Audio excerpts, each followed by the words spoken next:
கல்வி டிவி வழங்கும் இலவச இணையவழி கல்வி சேவையினூடாக இணைந்து கொண்டிருக்கிற அனைத்து மாணவ செல்வங்களுக்கும் எனது இனிய வணக்கத்தை கூறிக்கொண்டு நாங்கள் தரம் 11 காப்போத்த சாதாரண பரீட்சை எதிர்கொள்கிற மாணவர்களுக்கான விஞ்ஞான பாடத்தில் உள்ள கடந்த கால வினாக்கள் பாஸ் பேப்பர் கேள்விகளை செஞ்சு கொண்டு வரோம். நாங்கள் கடந்த வகுப்பில் 2017ஆம் ஆண்டுக்குரிய பாஸ் பேப்பர் கேள்வியை செஞ்சினாங்க. அதில் வந்து ஸ்ட்ரக்சர் பார்ட் உண்டு, எஸ்ஏ பார்ட் உண்டு செஞ்சினாங்க. அதனுடைய தொடர்ச்சியாக அன்றைக்கு கடைசி வகுப்பில் நாங்கள் கொஞ்சம் விஷயங்கள் பார்த்துனாங்க. எஸ்ஏ கேள்வியில் ஒரு அரைவாசி கேள்வி செஞ்சினாங்க.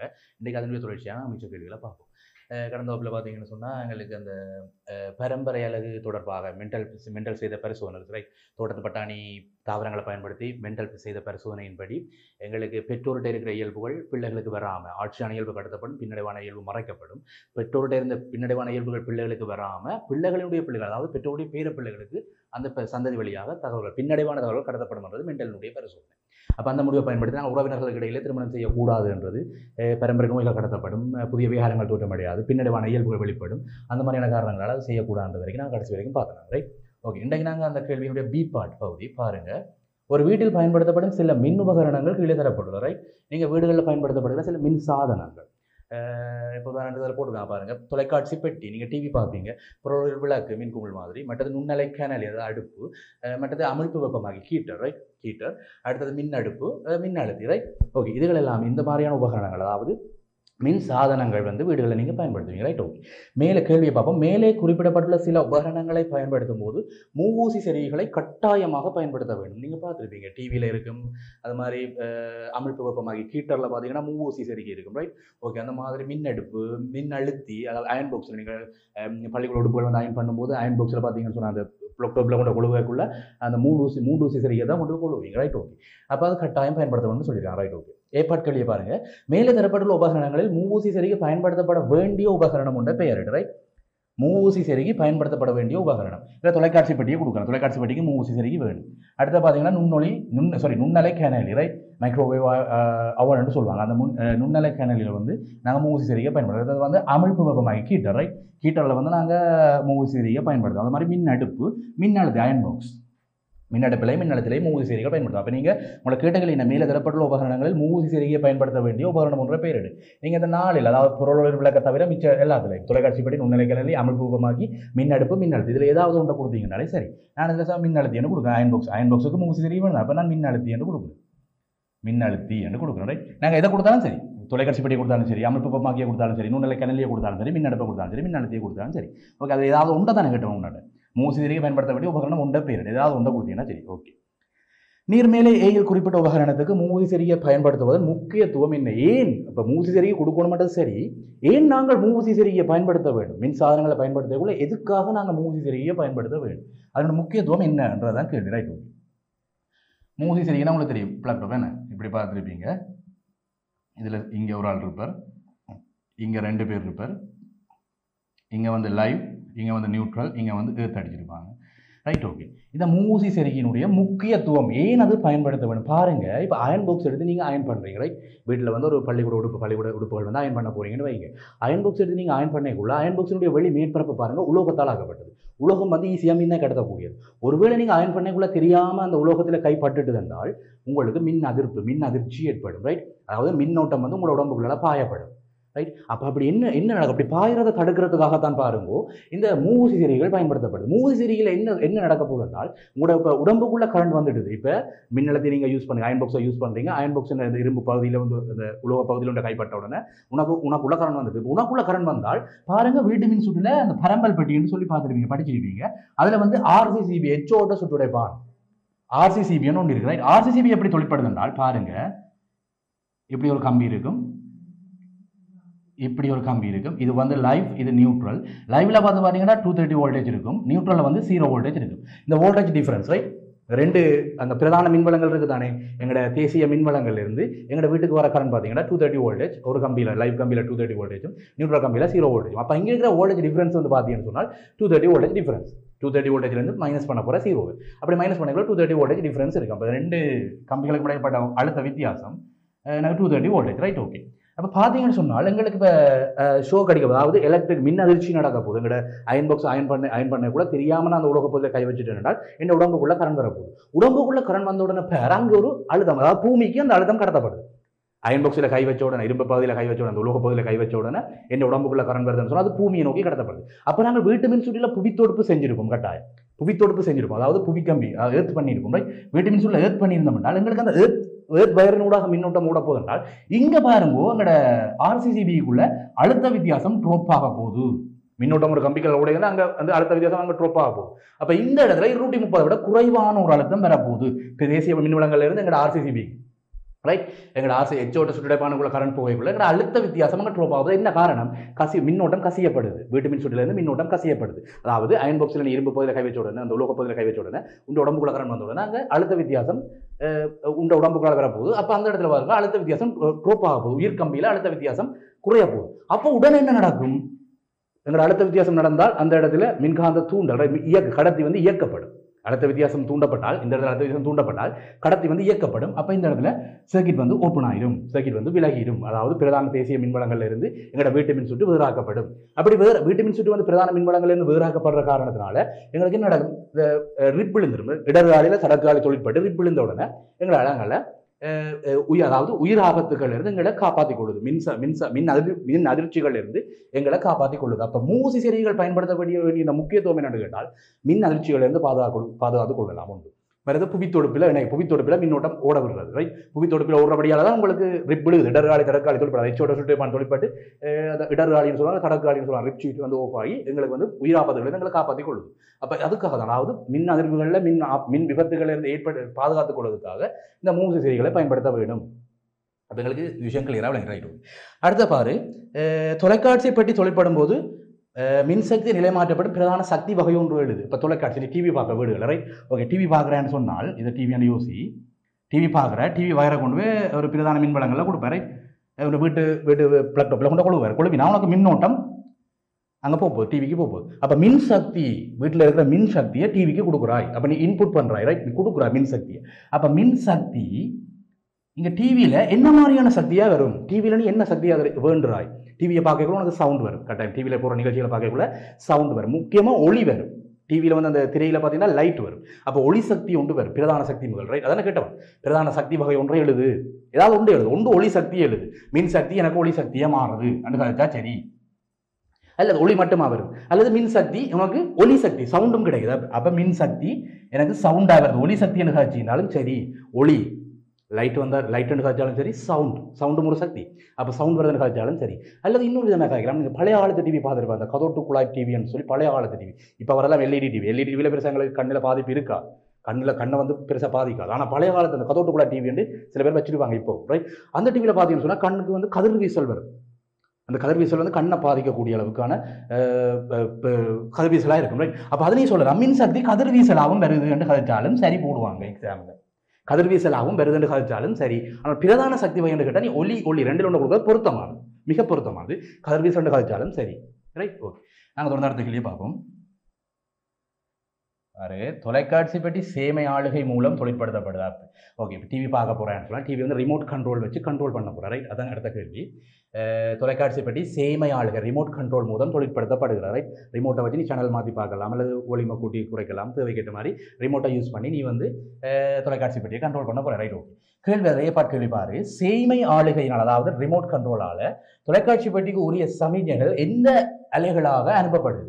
இப்போ நீ ரிமோட்டில் வச்சு அமர்த்துற, கதிரையிலேருந்து ரிமோட்டை வச்சு அமர்த்துறேன்னு சொன்னால் டிவியில் வந்து மாற்றம் நடக்குது. அப்போ ஏதோ ஒரு நிகழ்ச்சி அங்கே நடக்குது. என்ன நடக்குது உண்மையாக? ரிமோட்டை நீ அமர்த்தக்குள்ள என்ன நடக்குது? டிவியில் மாற்றம் நடக்குது. அப்போ ரிமோட்டில் அமர்த்துறதால டிவிக்கு ஏதோ சிக்னல் போகுது. எப்படி அந்த சிக்னல் போகுது? அந்த சமிக்ஞைகள் எப்படி அனுப்பப்படுது? அதுதான் இந்த கேள்வி.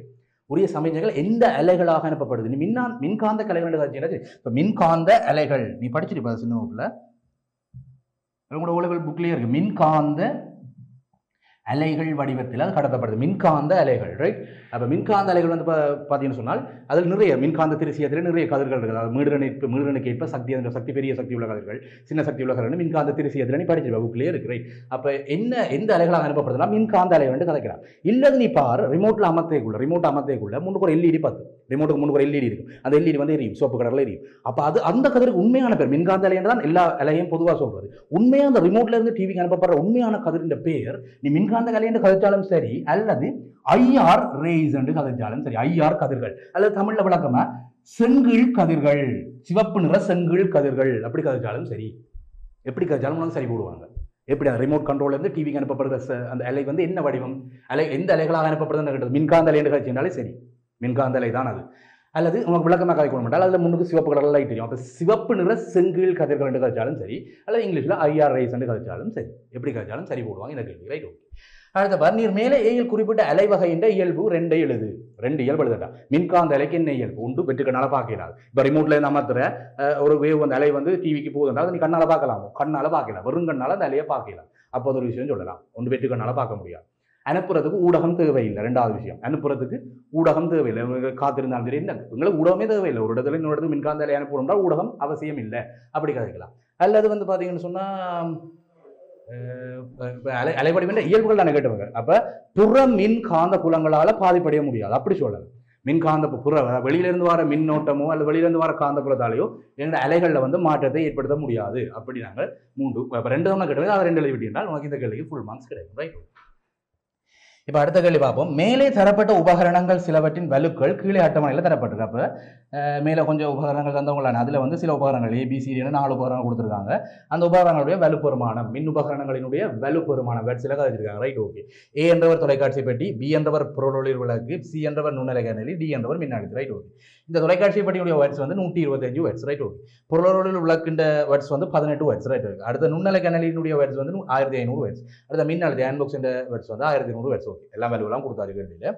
உனக்கு கேட்ட கேள்வி என்னென்றால், குறித்த ஒரு நாளில் இந்த உபகரணங்கள் 4ம், இந்த 4 உபகரணமும் தொலைக்காட்சி பெட்டி, புறொளிர் விளக்கு, நுண்ணலை கணினி, மின்னழுத்தி, குறித்த ஒரு நாளில் இந்த உபகரணங்கள் 4ஐயும் தொழிற்படுத்த போறாங்க. 1 மணித்தியாலம் 30 நிமிடங்களுக்கு. சகல உபகரணங்களும் 1.5 மணித்தியாலம் வேலை செய்யுது. 1.5 மணித்தியாலத்துக்கு வேலை செய்யுது சகல 4 உபகரணங்களும். Right, okay. அவை தொழிற்பட்ட நேரத்தில் செலவிடப்பட்ட மின்சக்தி அளவிற்கேற்ப ABCD ஆகியவற்றை ஏறு வரிசையில் ஒழுங்குபடுத்து கணித்தல்கள் எதிர்பார்க்கப்படவில்லை. அப்ப நீங்க கணக்கு போட்டு காட்ட தேவையில்லை. ஏறு வரிசையில் ஒழுங்குபடுத்தினா சரி, ஓகே. உனக்கு தெரியும், ஒரு இடத்துல ஒரு மின்சாதனங்களால் செலவிடப்படுகிற சக்தி அளக்கிறதுக்கு ஒரு சமன்பாடு படிச்சிருப்பேன். E = PT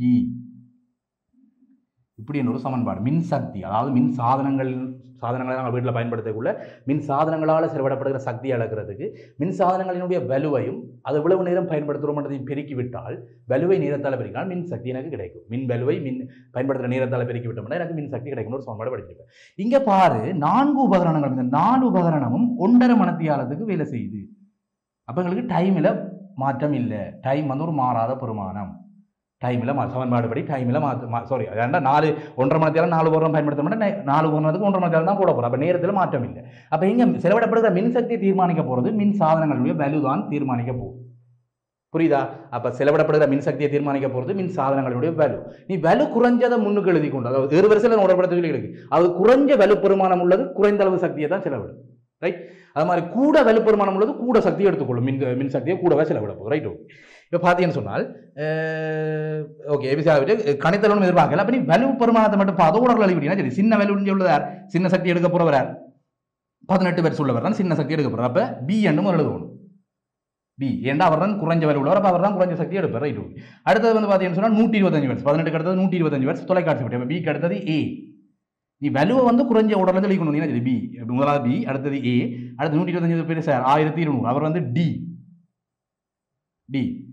அடுத்தது வந்து பார்த்தீங்கன்னா 1500. அது வந்து பெரிய வலுப்பெருமானம் கூட இருக்கின்றால் கூட சக்தி அவருக்கு கொடுக்கணும். மின் சக்தி கூட கொடுக்கணும். அப்போ C, அடுத்தது வந்து C. என்ன காரணம்? ஒரே எல்லாமே 1.5 மணித்தியாலம் தான் வேலை.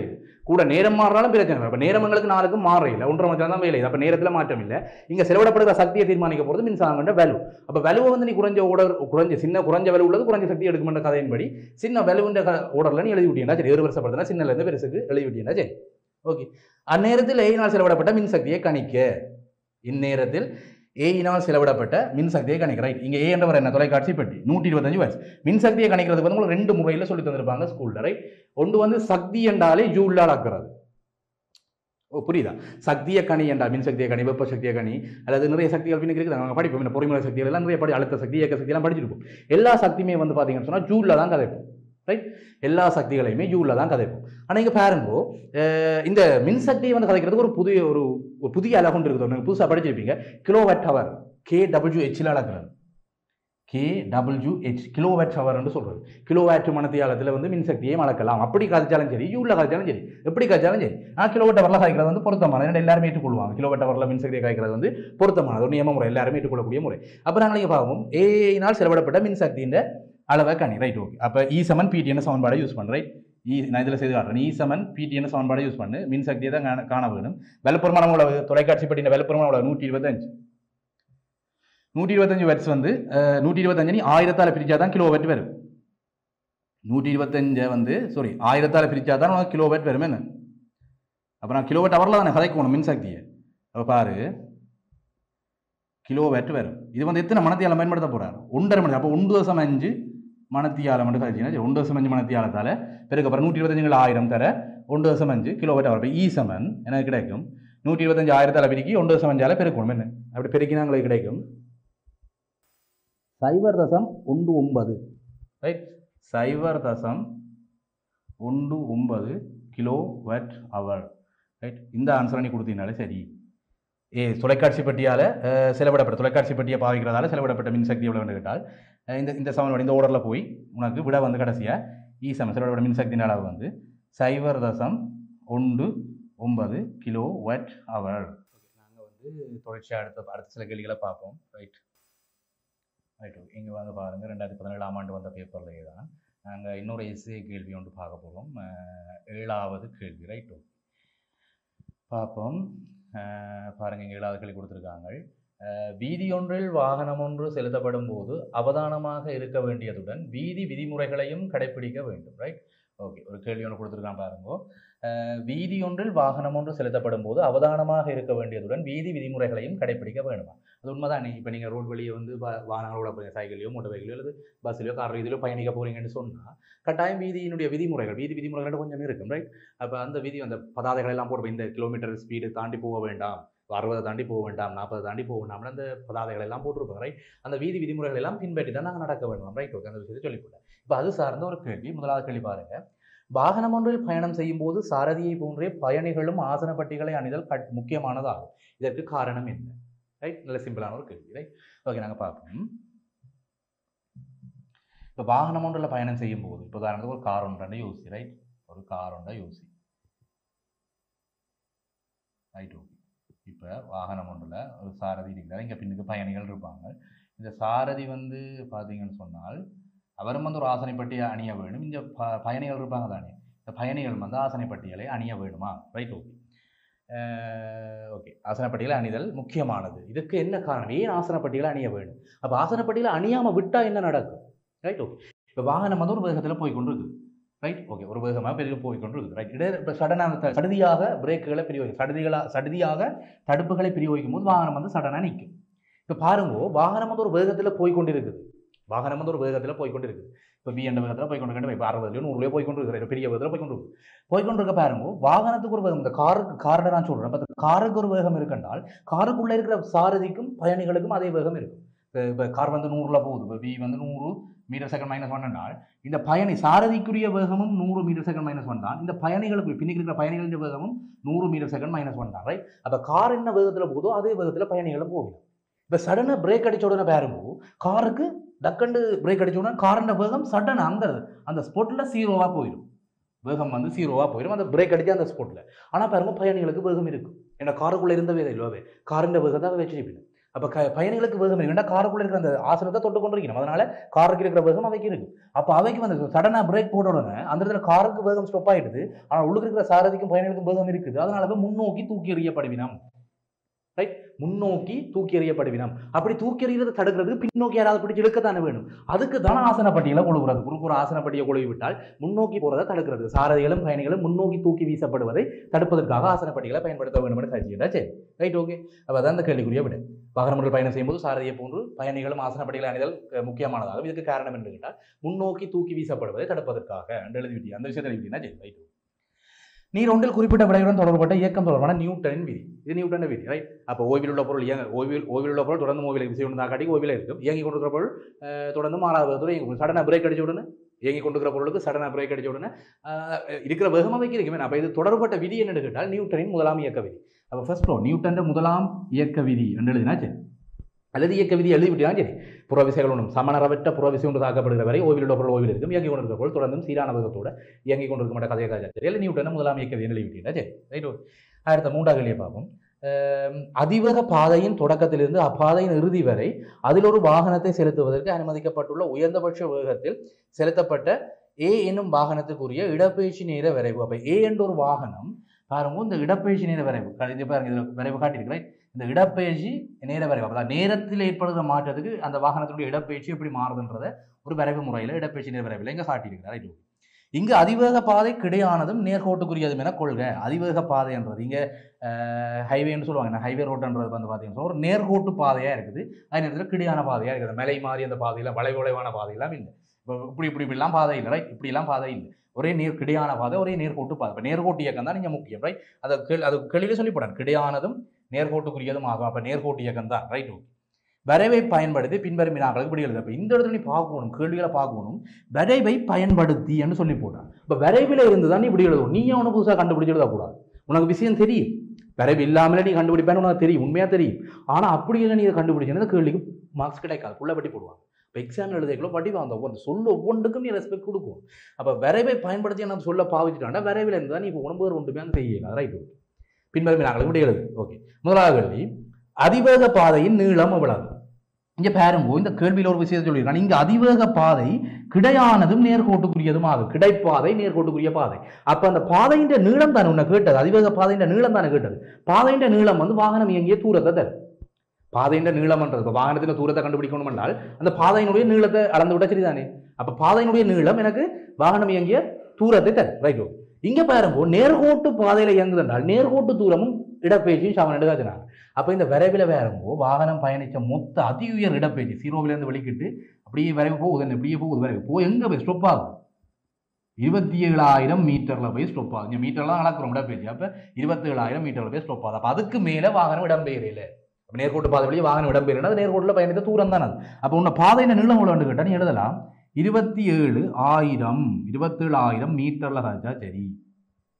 பாதையின் நீளம் தான். இப்போ தூரம் வந்து இருக்கிற நேர்கோட்டு தூரம், அது நேர்கோட்டு தூரம் இடப்பெயர்ச்சி சமன் எல்லாம் படிச்சுட்டு நாங்கள், ரைட். அப்போ 27,000 மீட்டர் இல்லைன்னா சரி. அந்த அதிவேக பாதையில் வாகனம் ஒன்றை செலுத்துவதற்கு அனுமதிக்கப்பட உயர்ந்தபட்ச வேகத்தை கணி. உனக்கு தெரியும், இது வந்து விரைவிலிருந்து தான் போக வேணும். வேகத்தை கணினா சில வேகம் சமன் இடப்பெயர்ச்சி நேரம். அப்போ 27,000 1000 போட்டு அப்படி நேரம் போட்டுவிடும். அப்படி செய்யக்கூடாது. விரைவை பயன்படுத்தி அப்போ சமன்பாடு ஒன்றை நீங்கள் கொண்டு இல்லாத புதுசாக வேகம் சமன் இடப்பெயர்ச்சி நேரம் மட்டும் போட்டு செய்தால் பிழை. அப்படி செய்ய வேண்டாம். ஏன்னா உன்னை கேட்ட கேள்வியார் விரைவை பயன்படுத்தி. அப்போ நீ எழுதணும் விரைவினுடைய படித்திறன், விரைவின் அதாவது எஸ்டி விரைவில் இடப்பெயர்ச்சி நேர விரைவின் படித்திறன், கிரேடியன் ஆஃப் கிராஃப், ரைட். அந்த படித்திறனை வந்து நீ எப்படி எம்மன்னு நாங்கள் குறிப்போம். நாங்கள் படித்திறன் எப்படி எழுதணும் என்றால் இந்த 2 புள்ளியை நீ எடுக்கணும். இந்த புள்ளி 0,0, ரைட். ஓகே, இந்த புள்ளி பார்த்தீங்கன்னு சொன்னால் 1000 எக்ஸாக்டில் 1000 இங்கே 27,000 ஆழ்வுறு புள்ளியின் ஆழ்வுறு, ரைட். ஓகே, இப்போ நீ இந்த படித்திறனை கண்டுபிடிக்க போகிறேன் என்றால் முதல்ல வையாழ்வுருண்ட வித்தியாசம். அப்போ இங்கே இருக்கிற வையாழ்வுருண்ட வித்தியாசம் எவ்வளவு? 27,000 - 0, அதை பிரிக்க வேணும். எக்ஸ் ஆழ்வுருண்ட வித்தியாசம், எக்ஸ் ஆழ்வுருண்ட வித்தியாசம் எவ்வளவு? 1000 - 0. அப்போ 27,000 1000ஆல் பிரிக்கணும். 27,000 பிரிச்சா எவ்வளவு? விட வந்து 27. அப்போ உனக்கு தெரியணும் எஸ்டி வரைவு, அதாவது இடப்பெயர்ச்சி நேர வரைவினுடைய படித்திறன் வேகத்தை தரும் என்ற ஒரு விஷயம் இருக்கு. அப்போ அவன் விரைவிலிருந்து தான் விடை எழுத சொல்லி சொன்ன உனக்கு பின் என்ன கேள்வி? என்ன விரைவை பயன்படுத்தி பின்வரும் நாள் விடை எழுது. அப்போ நீ விரைவை பயன்படுத்தி தான் இந்த படித்திறனை கண்டு 27 கண்டு. அப்போ இடப்பெயர்ச்சி அடுத்த ஒரு வசனம் நீ எழுது, இடப்பெயர்ச்சி நேர வரைவினுடைய படித்திறன். இந்த வசனம் எழுது, இடப்பெயர்ச்சி நேர வரைவினுடைய படித்திறன் அந்த வாகனம் இயங்கிய வேகத்தை தரும், வாகனத்தின் வேகத்தை தரும். அப்போ உயர்ந்தபட்ச வேகத்தை கணி என்றால் 27 மீட்டர் செகண்ட் -1 என்று குடித்தா சரி. 27 மீட்டர் செகண்ட் -1 தான் அதுக்கான விடை, ரைட். ஓகே, அந்த அதிவேக பாதையில் வாகனம் ஒன்று செலுத்துவதற்கு அனுமதிக்கப்பட்ட உயர்ந்தபட்ச வேகம். இப்போ ஹைவே ரோட்னு சொன்னால் பெரிய வேகத்தில் போயினமே, ரைட். ஓகே, அப்படி உங்களுக்கு 27 மீட்டர் செகண்ட் -1 விரைவில் இருந்து தான் போனாங்க. விரைவினுடைய படித்திறனை கண்டுபிடிச்சிருக்காங்க. இது பாருங்க ஒரு 9ஆம் வகுப்பு கணிதம், 9ஆம் வகுப்பில் நீ படித்த கணிதத்தை யூஸ் பண்ணி தான் இந்த படித்திறன் கண்டனி. இப்போ நீ ஓயலுக்கு வந்துட்டாலும் ஓயல்ல மேத்ஸில் வந்து ஒரு விஷயம் படிச்சிருப்ப, திரிகோண கணிதம், ட்ரிக்னோமெட்ரி, ரைட். இந்த ட்ரிக்னோமெட்ரியை யூஸ் பண்ணி கூட நீ இதில் படித்திறனை சிம்பிளாக எழுதி போட்டு போகலாம், ஒரு வரியில் எழுதி போட்டு போகலாம். ட்ரிக்னோமெட்ரியை யூஸ் பண்ணி சிம்பிளாக எப்படி ஒரு வரியில் இந்த படித்திறனை கண்டுபிடிச்சிட்டு போகிறது, ரைட். ஓகே, பா ட்ரிக்னோமெட்ரியை யூஸ் பண்ணி ட்ரிக்னோமெட்ரியில் படிச்ச நீ சைன் விகிதம், கொஸ் விகிதம், டேன் விகிதம் அப்படி இல்லை திரிகோண கணிதம் என்ற பாடத்தில் 11ஆம் ஆண்டு கணிதத்தில், ரைட். ஓகே, அதை யூஸ் பண்ணி இந்த படித்திறனை எழுதி போட்டு போகலாம். எப்படி என்றால் இந்த வரைவுன்றது இவர் தானே வரைவு. இந்த வரைவு பாருங்கோ, இந்த இடத்துல நீ ஒரு புள்ளடி போடு, இங்கே 1000 வருது, அங்கே 20 வருது. இந்த முக்கோணம் இருக்குதானே, வரைவானது எக்ஸ் அச்சோட நேர அச்சுடன், வரைவானது நேர அச்சுடன் அடைக்கும் பகுதி ஒரு முக்கோணமே வரும், செங்கோண முக்கோணமே வரும். பாருங்க, எக்ஸ் அச்சோட அடைக்கிற பகுதி வந்து செங்கோண முக்கோணமே வரும். இந்த செங்கோண முக்கோணத்தில் இந்த கோணத்தை நீ தீட்டாண்டு எடு. இந்த கோணம், அதாவது எக்ஸ் அச்சோட வரைவு அமைக்கிற கோணம், எக்ஸ் அச்சு கிடையச்சு தான், இந்த கிடையச்சோட இந்த வரைவு அமைக்கிற கோணத்தை தீட்டாண்ட கொள். அப்ப நீ எழுதுவோம் வசனத்துல, என்ன, நேர அச்சோடு வரைவு அடைக்கும் பகுதி, அமைக்கும் கோணம் தீட்டா என்க. இப்ப அந்த செங்கோண முக்கோணத்துக்கு tan விகிதம், tan தீட்டா எழுது. செங்கோண முக்கோணத்துக்கு tan தீட்டா எழுதினால் இந்த tan தீட்டா அப்படி எழுதுறது நீங்க ட்ரிக்னோமெட்ரியில படிச்சிருப்பேன். என்ன tan தீட்டான்றது எதிர்பக்கத்தின் கீழ் அயல் பக்கம். tan தீட்டான்றது என்ன, இந்த தீட்டாவுக்கு எதிர்பக்கம் இவர் இந்த துண்டு, அதை வந்து பிரிக்க வேண்டும் இந்த அயற்பக்கத்தால. எதிர்பக்கம் எவ்வளவு, இந்த எவ்வளவு துண்டின நீளம் எவ்வளவு, அப்படி வந்து இடப்பெயர்ச்சி ஆட்சியில் பார்த்தீங்கன்னு சொன்னால் 27,000 27,000. அப்போ 27,000 கீழ் 27,000 மீட்டர், 27,000 மீட்டரின் கீழ் பார்த்தீங்கன்னு சொன்னீங்க எவ்வளவு. அடுத்தது என்ன, எதிர்பக்கத்தின் கீழ் அயல் பக்கம். இந்த தீட்டாவுக்கு அயல் பக்கம் இவர் கிடையத்தில் இருக்கிறோம். கிடையத்தில் எவ்வளவு, 1000 இருக்கு. அப்போ 1000 செகண்ட். 27,000 மீட்டருங்கள் 1000 செகண்ட் tan தீட்டாவை விட உனக்கு 27 மீட்டர் செகண்ட் -1 வரும். இது நேரடியாக போட்டு போகிறது. இது வந்து ஓஎல்ல படித்த ட்ரிக்னோமெட்ரியை யூஸ் பண்ணியும் வரைவினுடைய படித்திறனை காணலாம். அல்லது நீ சின்ன வகுப்பில் 9ஆம் வகுப்பில் படித்தவங்களுக்கு அது கஷ்டம், கணிதம் கொஞ்சம் கஷ்டம்னு சொன்னால் 9ஆம் வகுப்பில் படித்த சிம்பிளான இந்த 2 புள்ளிண்டையும் ஆள்குள் எழுதி போட்டு அதில் இருந்து நீ வரைவின் படித்திறனை காணலாம். வரைவில் இருந்து போனால் மட்டும்தான் சரியில்லை அடிக்கப்படும். நீ புதுசாக பதிகம் இடப்பீங்க கதைச்சாலாம் பிள்ளை அப்படி இல்லைன்னு கதைக்கிறாங்க, சவுன்பாடில் கொண்டு கதைக்கிறான். விரைவில் இருந்தால் வரைவின் படித்திறன் ஒரு சொல்லி நீ பாவிக்காட்டி இந்த கேள்விப்படும். Right, okay. வரைவின் படித்திறன், இடப்பெயர்ச்சி நேர வரைவின் படித்திறன் வேகத்தை திறமண்டு தெரியுமோன்னு பார்க்கறதுக்காக இந்த கேள்வி கட்டம். அப்போ நீ அதை சரியாக செய்யணும். Right, okay. நாங்கள் தொடர்ந்து அடுத்த கேள்வியை பார்ப்போம். ரைட், அடுத்த கேள்வி, கடும் மழை உள்ள நாட்களில் மேலே மூன்றில் குறிப்பிட்ட அதிவேக பாதையில் வாகனம் ஒன்றை செலுத்தும் போது பேண வேண்டிய உயர்ந்தபட்ச வேகம் 15 மீட்டர் செகண்ட். நாங்கள் 27 கண்டுபிடிச்சாங்க. என்ன, இந்த கணக்கு போட்டு படித்திறனை கண்டுபிடிச்சு வாகனம் பயணிச்ச அந்த உயர்ந்தபட்ச வேகம் எவ்வளோ கண்டுபிடிச்சாங்க, 27 மீட்டர் செகண்ட் -1 கண்டுபிடிச்சாங்க. ஆனால் இங்கே பாருங்க, இப்போ உயர்ந்தபட்ச வேகம் கடும் மழை பெய்தண்டபடியால் அந்த வாகனம் அந்த பாதையில் அதிவேக பாதையில் பயணம் செய்யக்கூடிய உயர்ந்தபட்ச வேகத்தை 15 குறைச்சி போட்டாங்க. அப்போ கடும் மழை உள்ள நாட்களில் மேலே மூன்றில் குறிப்பிட்ட அதிவேக பாதையில் வாகனம் ஒன்றை செலுத்தும் போது பேண வேண்டிய உயர்ந்தபட்ச வேகத்தை 15 மீட்டர் செகண்ட் -1 இருக்க வேண்டும் என்று சாரதிகளுக்கு எச்சரிக்கப்படுது. Right, okay.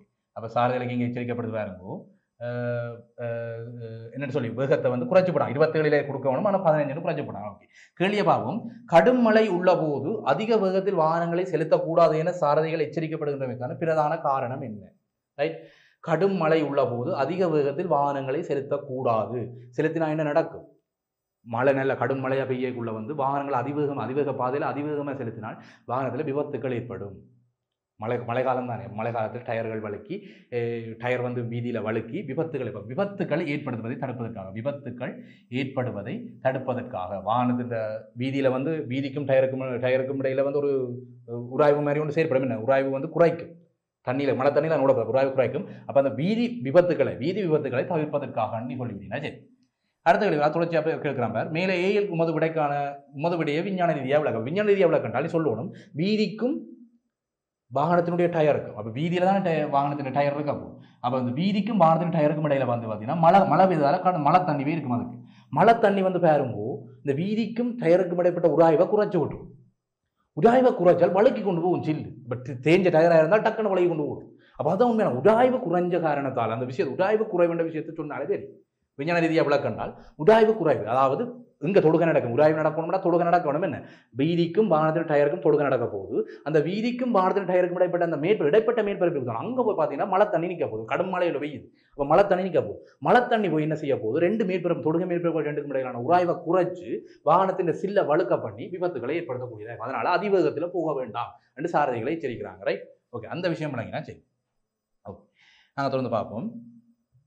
கடுமழை சீப்பாட்களியை பாருங்க. கடும் மழை உள்ள நாளில் மேலே மூன்றில் குறிப்பிட்ட அதிவேக பாதையில் தொடக்கத்திலிருந்து இறுதி வரை சென்ற பி எனும் ஒரு வாகனத்தில் இப்போ இன்னொரு வாகனம் போகுது. ரைட், கடும் மழை உள்ள நாள் ஒன்றில் மேலே மூன்றில் குறிப்பிட்ட அதிவேக பாதையில் தொடக்கத்திலிருந்து இறுதி வரை சென்ற பி எனும் ஒரு வாகனத்தின் இயக்கம் கீழே தரப்பட்டவாறு அமைந்ததா. இப்போ இப்படி ஒரு வாகனம் இயங்குதுன்னு சொல்லி ஒரு கூட்டை தாரான். ரைட், அந்த கூட்டை நாங்கள் பார்ப்போம். Right, okay. பாருங்க, அது ஓய்வில் இருந்து அந்த ஓய்வில் இருந்து அந்த சொல்லுகளை மார்க் நாங்கள் அந்த வெகுநேர விரைவுகள் இடப்பெச்சி நேர விரைவுகள் வரைகளை பார்த்து நாங்கள் ஒரு பந்தியை தந்துட்டு உன்ன விரைவு வரைய சொன்னால் என்ன செய்ய வேண்டும்ன்றதெல்லாம் நாங்கள் வந்து கடந்த வகுப்புல நாங்கள் செய்ய போகிறோம், அதை யூஸ் பண்ணுவோம். ரைட், ஓய்வில் இருந்து என்று சொல்ல சொல்லி போடுற வாகனம் ஓய்வில் இருந்து ஆரம்பித்து முதல் 10 செகண்ட்களில் சீராக ஏர் முடுகி உயர்ந்தபட்ச வேகத்தை உயர்ந்தபட்ச வேகம் வேண்டாம் இங்கே 15 நாங்கள் முதல் கண்டுபிடிச்சது 27. அது இப்போ மழை பெய்யாமல் சொன்ன வெயில் காலத்தில் உடைக்கு இப்போ மழை காலத்தில் வந்து கொஞ்சம் வேகத்தை குறைக்க சொல்லி போட்டார் சொல்லிவிடார் கேள்வியில் உயர்ந்தபட்ச வேகம் 15 குறைக்க மழை பெய்கிற காலம் மண்டபடியாக அப்போ வேகத்தை குறைக்கணும். அப்போ குறைச்சி போட்டார். அந்த உயர்ந்தபட்ச வேகம் 15 மீட்டர் செகண்ட் -1 ஓகே அடைந்தது. பின்னர் அது அதே வேகத்தில் குறித்த நேரத்துக்கு குறிப்பிட்ட நேரத்துக்கு அதே வேகத்தோட பயணம் செய்யுது. அப்போ மாறாத வேகத்தில் போகுது. பின்பு இறுதி 10 செகண்ட்களில் சீராக அமர்முடுகி அதிவேக பாதையின் இறுதியில் ஓய்வுக்கு வந்தது. ரைட், ஓகே, சீராக அமர்முடுகி பிரேக் கொண்டு போட்டு கடைசியாக ஓய்வுக்கு அதிவேக பாதையின் இறுதியில் வந்து அதிவேக பாதையின் இறுதியில் ரைட். அப்போ பாதம் முழுக்காத பயணம் செய்திருக்குது. அதுதான் முக்கியம். அதிவேக பாதையின் இறுதியில் அதிவேக பாதையின் ஆரம்பத்தில் இருந்து வெளிக்கிட்டு ஓய்விலிருந்து வெளிக்கிட்டு அதிவேக பாதையின் இறுதியில் வந்து ஓய்வுக்கு வருது. அப்போ அந்த பாதை முழுவதுமாக அந்த வாகனம் பயணிச்சிருக்குதுன்ற முடிவை எடுத்துக்கொள்வோம்.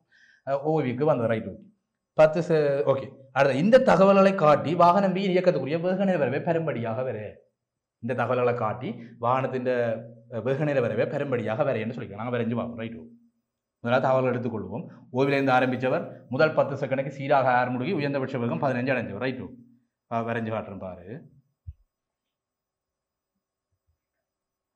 ஓய்விலேருந்து ஆரம்பிப்போம். வேகநேர வரைய போனால் நம்ம ஒரு அச்சுகளை குறிக்கணும். என்ன இப்படி ஒரு அச்சு, இது வந்து வேக அச்சு, இது வந்து நேர அச்சு. ரைட், இது டி செகண்டில் அளப்போம்.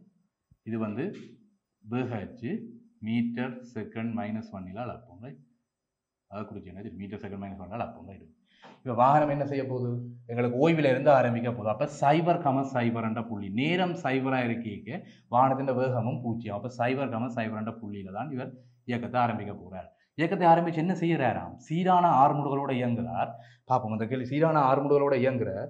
என்ன மாதிரி இயங்குறாருன்னு கேட்டால் முதல் 10 செகண்ட்களுக்கு அதாவது இயங்க ஆரம்பிச்சு ஒரு 10 செகண்ட்களுக்கு வந்து பார்த்தீங்கன்னு சொன்னால் இங்கே 10 செகண்ட்களுக்கு பார்த்தீங்கன்னு சொன்னால் அவர் அடைஞ்ச வேகம் உயர்ந்தபட்ச வேகத்துக்கு போட்டாராம் 15 மீட்டர் செகண்ட் -1. ரைட், உயர்ந்தபட்ச வேகம் 15 மீட்டர் செகண்ட் -1. சீராக ஆரம்பிடுகிறாருன்னு என்ன அர்த்தம்? அந்த நேர்கோடு வரும் விரைவு வந்து வேகநிலை வரைவு நேர்கோடாக இருக்கணும். மாறாத ஆரம்பிடுறா நேர்கோடாக இருக்கணும் எல்லாம் படிச்சாங்களே என்ன. அப்போ சீரான ஆரம்பிடுறா ஒரு நேர்கோட்டு வரைவு இப்படி குறிப்பிட்டீங்கன்னா சரி. ரைட், ஓகே, நேர்கோட்டு வரைவு. அடுத்தது பாருங்க என்ன செய்யறார்? தொடர்ந்து மாறாத வேகத்தோட ஒரு குறிப்பிட்ட நேரத்துக்கு பயணம் செய்கிறார். அப்போ மாறாத வேகத்தோட குறிப்பிட்ட அதே வேகத்தோட மாறாத வேகத்தோட குறிப்பிட்ட நேரத்துக்கு பயணம் செய்கிறார். பயணம் செய்து போட்டு பாருங்க ஒரு குறிப்பிட்ட நேரம் எவ்வளோ நேரம் தெரியாது. நான் சும்மா இந்த நேரத்தை வந்து T1 வைக்கிறேன். ரைட், சும்மா இந்த தேவைக்காக T1 T1 நேரத்துக்கு அவர் பயணம் செய்கிறார். Right, okay. அடுத்தது வந்து வேறும்போ தொடர்ந்து அவர் என்ன சீரான ஒரு அமர்முடலுக்குள்ளாகி 10 செகண்ட்களுக்கு ஓய்வுக்கு வர. அப்போ சீரான ஒரு அமர்முடுகளுக்குள்ளாகி அமர்முடன் எப்படி வரும்? என்ன வரும்? இந்த சேப்பில் வரும். அமர்முடலுக்குள்ளாகி இந்த எவ்வளவு துண்டு நிலவும் 10 செகண்டா. ரைட், இது வந்து 10 செகண்டா.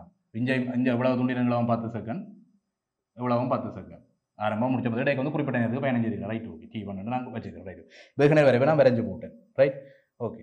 இப்போ கேட்குறாரு இந்த வேகநேர வரைவை வந்து வரைஞ்சு போட்டேன். இப்போ கேள்வி கேட்குறாரு. பார்ப்போம், நான் கேள்வியை பார்ப்போம். பாருங்கோ அவர் சொன்ன மாதிரி நாங்கள் வரைஞ்சு போட்டோம். அது ஓய்விலிருந்து ஆரம்பித்து முதல் 10 செகண்டுக்கு சீராக ஆரம்பிடும் உயர்ந்தபட்ச வேகம் 15 அடைஞ்சதான். நாங்கள் இங்கே எங்களோட விரைவுக்கு போவோம்.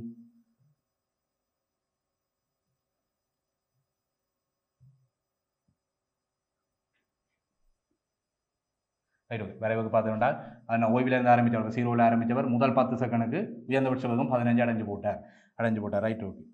அடுத்து வந்து பார்த்தீங்கன்னு சொன்னால் பின்னர் அது அதே வேகத்தில் குறிப்பிட்ட நேரத்துக்கு ஒரு கொஞ்ச நேரத்துக்கு அது அதே வேகத்தில் வந்தால் மாறாத வேகத்தில் போகுது. அடுத்த இறுதி 10 செகண்ட்களுக்கு சீராக அமர முடியும் அதிவேக பாதையின் இறுதியில் ஓய்வுக்கு வந்தது. Right, okay.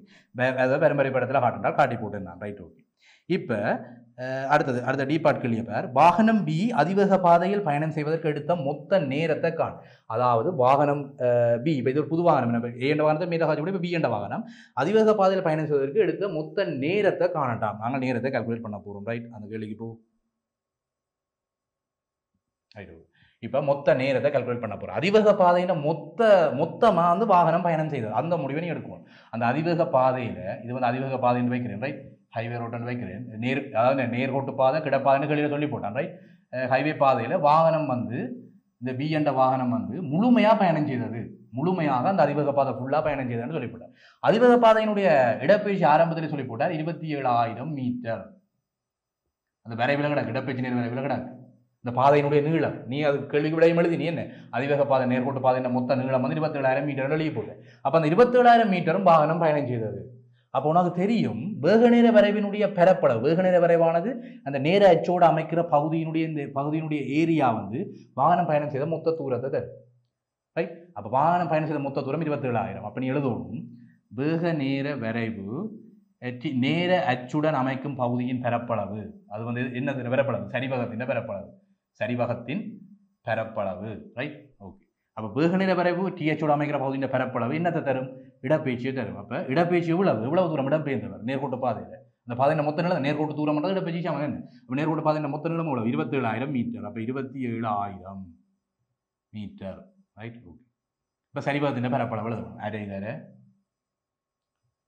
சமாந்தர பக்கங்கள்ட்ட கூட்டுதுவோம். நான் சொன்னால் இந்த துண்டை டி என்று வச்சுனாங்களே இந்த துண்டு எனக்கு 10 தெரியும், இந்த துண்டு எனக்கு 10 தெரியும். ஏன்னா முதல் 10 செகண்ட்களுக்கு இறுதி 10 செகண்ட்களுக்கு கேள்வியில் சொல்லிப்போம். அப்போ இந்த 10 எனக்கு தெரியும், நடுவில் இருக்கிற T1. அப்போ அப்படி இவர் T1 என்றால் இந்த துண்டு உளவும் T1 தான்.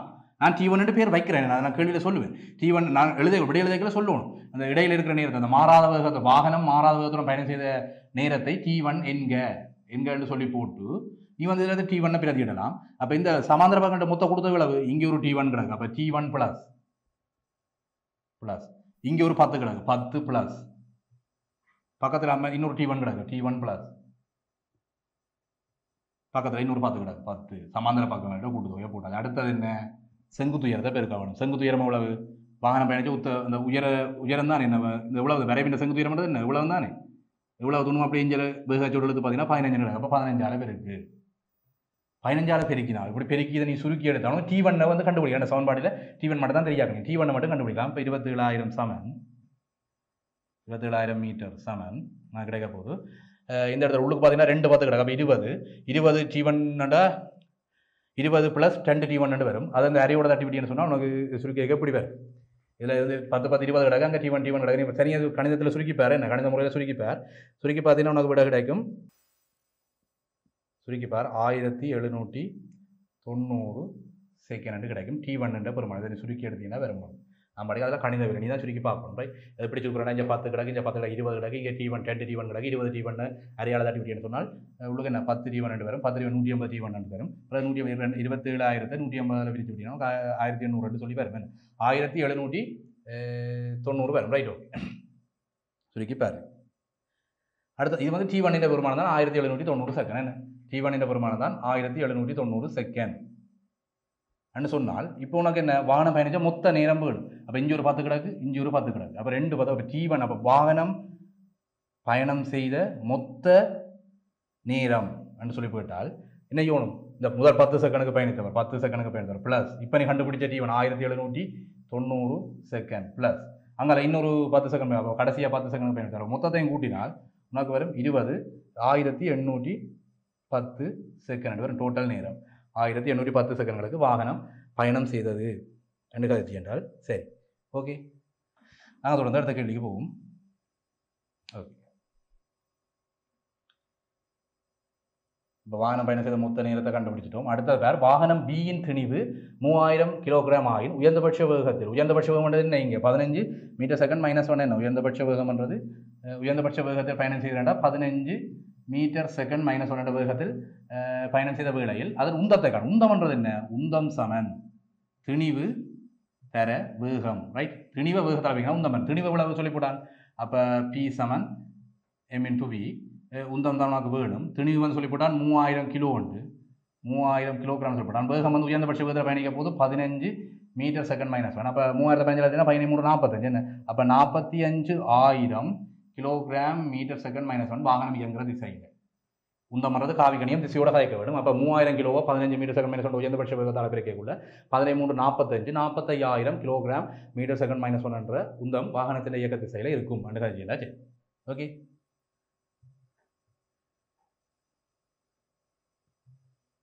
ஓகே. நாங்கள் இப்போ அடுத்த கேள்வி பார்ப்போம். ஓகே. சாரதிகள் பாரு கேள்வியை பாரு. சாரதிகள் வாகனங்களை செலுத்தும் போது முன்பக்க அடியில் எப்போதும் கவனம் செலுத்துதல் வாகன விபத்துகளை தவிர்ப்பதற்கு முக்கியமானதாகும். இப்போ சாரதிகள் வாகனங்களில் வந்து செலுத்தியக்குள்ள முன்பக்க ஆடியில் கவனம் செலுத்துறது வாகன விபத்துகளை தவிர்ப்பது முக்கியமானதாகும். இப்போ பாரு, பஸ்ஸில் நீ போயக்குள்ள பஸ்ஸின் சைடு பக்காடி டிரைவர் இருப்பார், அந்த பஸ் டிரைவர் சீட்டில் டிரைவர் இருப்பார், டிரைவருடைய பக்காடியவர் வாகனத்தினுடைய முன்பக்கத்தில் இருக்கிற பக்காடியவர் குவிவு வில்லை மாதிரி இருக்கும், தளவாடி மாதிரி சரியாக கண்ணாடி முகம் பார்க்குற கண்ணாடி மாதிரி இருக்காது. நம்ம பாட்டிங்க இனிமேல் பார்க்க பஸ்ஸில் போய்க்கல சிட்டி பஸ்ஸுகள் அல்லது பிரைவேட் பஸ்ஸுகளில் போயக்குள்ள டிரைவர் சீட்டுக்கு பக்கத்தில் டிரைவர் சீட்டுக்கு வெளி பக்கமாக ஒரு கண்ணாடி இருக்கும். இப்படி இருக்கும் பஸ், ரைட்? செஞ்சு காட்டுறேன். இப்படின்னு சொன்னால் இங்கே தானே டிரைவர் சீட் இருப்பார். இந்த வெளியில் வந்து பார்த்தீங்கன்னா ஒரு ஆடி ஒன்று கொழுவி இருப்பான் இந்த இடத்துல, ரைட்? வெளியில் ஒரு பஸ்ஸுக்கு வெளியில் வந்து ஒரு கண்ணாடி ஒன்று கொழுவி இருப்பான், ரைட்? பஸ்ஸுக்கு வெளியில் ஒரு கண்ணாடி ஒன்று கொழுவி இருப்பான். அந்த கண்ணாடியை பார்த்தீங்கன்னு சொன்னால் ஒரு குவிவு வில்லை வடிவம், ஒரு குவிஞ்ச மாதிரி இருக்கு. கரண்டியினுடைய பின்பக்கம் ஒரு கரண்டி இருக்குது. விளக்கத்துக்காக சொல்கிறேன், கரண்டி அப்படி இல்லை, ஒரு கரண்டியை யூசி இப்படி தான் கரண்டி இருக்க போகுது. கரண்டி வந்து நடுவு உள்ளுக்குள்ளே குழியாக இருக்கும், பின்பக்கம் குவிவாக இருக்கும். ஒரு கரண்டி சாப்பாடு கரண்டி எடுத்துப்பார், உள்ளுக்குள்ளே வந்து குவிவாக இருக்கும், பின்பக்கம் பார்த்தீங்கன்னா குவிவாக இருக்கும். அந்த குவிவான அந்த சேப்பில் தான் இந்த பக்காடிகள் வாகனத்தினுடைய பக்காடிகள் இருக்கும். அப்போ கேள்வியப்பார், சாரதிகள் வாகனங்களை செலுத்தும் போது முன்பக்காடியில் போதும் கவனம் செலுத்துதல் வாகன விபத்துகளை தவிர்ப்பதற்கு முக்கியமானதாகும். வாகனங்களில் பக்காடியாக எந்த வகையான வளைவாடிகள் பயன்படுத்தப்படுது? தளவாடி பயன்படுத்தப்படுதா, குவிவாடி பயன்படுத்தப்படுதா, குழிவாடி பயன்படுத்தப்படுதாங்கிறது தான் இங்கே கேள்வி. அப்போ எந்த வகையான ஆடிகள் பயன்படுத்தப்படுது? நீ பார்த்த தெரியுமா உனக்கு? குவிவாடிகள் பயன்படுத்தப்படுது. வாகனங்களின் பக்காடியாக எந்த குவிவாடிகள். அப்போ அந்த கேள்விக்குரிய விட வாகனங்களின் பக்காடியாக எந்த வகையான வளைவாடி பயன்படுத்தப்படுது? குவிவாடிகள். என்ன காரணம்? வாகனத்தின் நீ இயல்பாக பார்த்தீங்கன்னா தெரியும், சிடிபி பஸ்ஸுகளில் பிரைவேட் பஸ்ஸுகளில் பார்த்தீங்கன்னா தெரியும், அந்த பக்காடி வந்து பார்த்தீங்கன்னா ஒரு குவிவு மாதிரி கரண்டியினுடைய பின்பக்க சேப்பில் இருக்கும், குவிவு மாதிரி இருக்கு, ரைட்? ஓகே, அதை உனக்கு விளக்கினா சரி. ஓகே, நாங்கள் தொடர்ந்து அடுத்த கேள்வி பார்ப்போம்.